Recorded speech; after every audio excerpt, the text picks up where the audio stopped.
헌법재판소가 지난달 25일 윤석열 대통령 탄핵 심판의 변론을 종결한 뒤 거의 매일 평일을 열고 사건을 검토하고 있지만 한 달 가까이 선고일을 정하지 못하고 있습니다. 헌재가 당초 최우선 처리 방침을 세웠던 윤 대통령 탄핵 심판 선고를 미루고 다른 사건들을 먼저 선고하는 이유는 재판관들이 최종 의견을 조율하지 못하고 있기 때문이라는 해석이 나오고 있습니다. 22일 법조계에 따르면 재판관들은 단순히 선고 시점과 순서를 조율 중인 게 아니라 선고할 주문, 즉 인용인지 기각 각하인지 여부를 결정하지 못한 것이란 분석이 많습니다. 그동안 박근혜 전 대통령, 노무현 전 대통령의 탄핵 심판의 경우 선고기일 최소 3일 전에는 선고기일 사전 통지가 이루어졌습니다. 노 전 대통령의 경우 2004년 4월 30일 최종 변론을 마치고 2주 뒤인 5월 14일에 선고가 이뤄졌습니다. 박 전 대통령은 2017년 2월 27일 변론 종결, 11일 뒤인 3월 10일에 선고를 진행했습니다. 윤 대통령의 변론이 종결된 지 3주 차를 지나고 있는 가운데 재판관들은 역대 대통령 탄핵 심판 사상 최장기간 평일을 이어가고 있습니다. 재판관 평의 내용은 철저히 비밀에 붙여지나 전현직 헌재 관계자, 헌법재판 전문가들의 추정을 토대로 선고가 늦어지는 이유를 대략 유추할 수는 있습니다. 법조계에서는 재판관들이 세부 쟁점, 특히 절차적인 쟁점에 관해 추가 검토 중일 것이라는 추정이 주로 나옵니다. 윤 대통령 탄핵 심판은 이제까지 헌재가 다뤘던 어떤 사건보다 절차적 쟁점이 많다는 평가를 받습니다. 통치행위에 대한 사법심사, 불가론, 내란죄 철회, 논란, 수사기관 피의자 신문조서의 증거 채택, 국회 일사부재의 원칙 준수 여부 등이 대표적으로 꼽히고 있습니다. 변론 중에는 크게 두드러지지 않았으나 막상 심층적인 평의에 들어가자 문제점이 발견돼 선고가 지연되고 있다는 해석입니다. 특히 수사기관 조서의 증거 채택 문제는 헌재 판단의 기초 재료가 되는 사실관계 확정을 곤란하게 할 수 있습니다. 헌재에서 상당수 질문에 증언을 거부한 이진우, 여인영 전 사령관의 수사기관 진술을 믿을 수 있는지 발언 내용이 조금씩 달라진 곽종근 전 사령관과 김현태, 707특임단장의 증언을 어떻게 평가할지를 두고 헌재가 고심 중이라는 분석도 나옵니다. 차진아 고려대학교 법학전문대학원 교수는 검찰 조서와 증언한 내용 중 뭘 믿어야 할 것이냐, 더 근본적으로는 검찰 조서를 증거로 채택하는 게 맞는지 자체가 격론이 벌어질 수밖에 없다며 사실관계 확정부터 다투고 있는 것으로 볼 수 있다고 분석했습니다.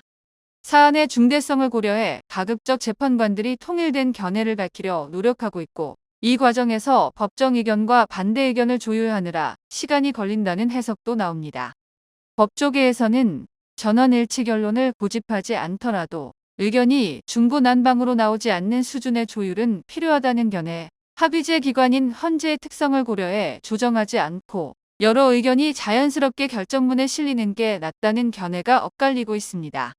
이처럼 윤 대통령 탄핵 심판의 결론을 내는데 생각보다 시간이 더 소요되고 헌재를 둘러싼 여론 대립도 심화하면서 헌재는 쟁점이 비교적 단순한 다른 사건부터 먼저 선고하는 방향으로 선회한 것으로 보입니다.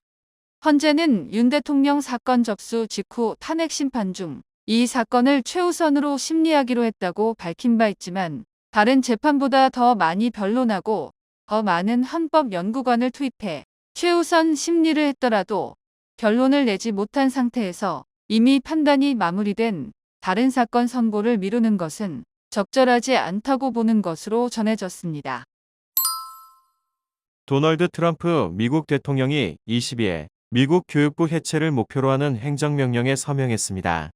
교육부를 완전히 폐지하려면 의회의 승인이 필요하지만 예산과 인력을 축소하는 방식으로 기관의 기능을 약화하겠다는 뜻입니다.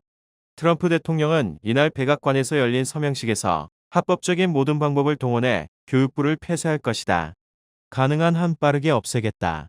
이 부서는 우리에게 아무런 도움이 되지 않는다고 말했습니다.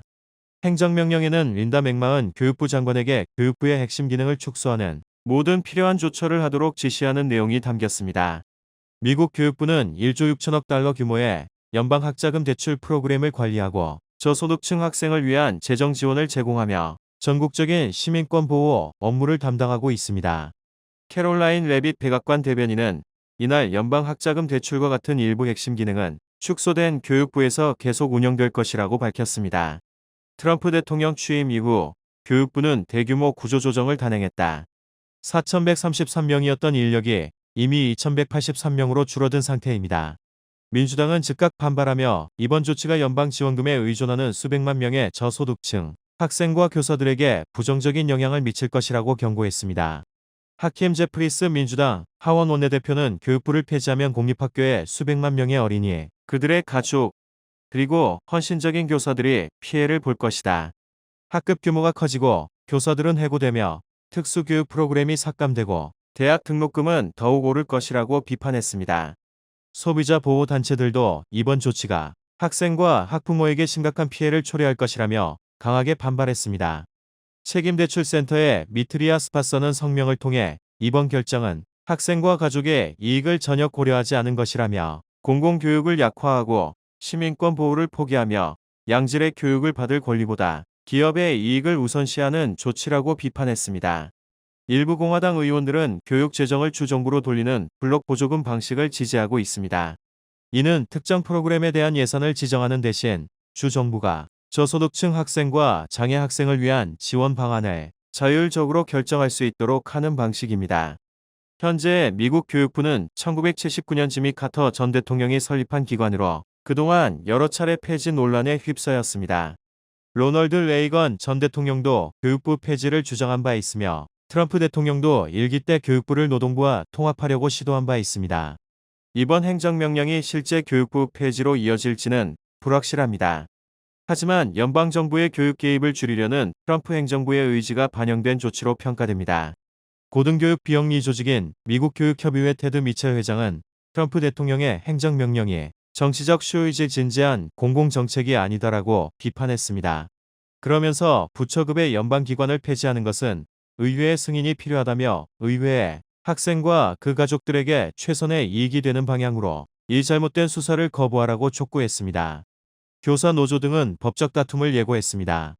이들은 의회의 입법으로 만들어진 교육부를 해체하는 트럼프 대통령의 행정명령이 헌법에 규정된 3권 분립 원칙 등을 어긴 것이라고 주장했습니다. 다만 이날 트럼프 대통령은 교육부를 폐지하더라도 특수교육 및 저소득층 교육 지원 등의 정부 업무는 온전히 보존될 것이라면서 일부 기능은 다른 다양한 기관과 부처들로 재분배될 것이라고 밝혔습니다.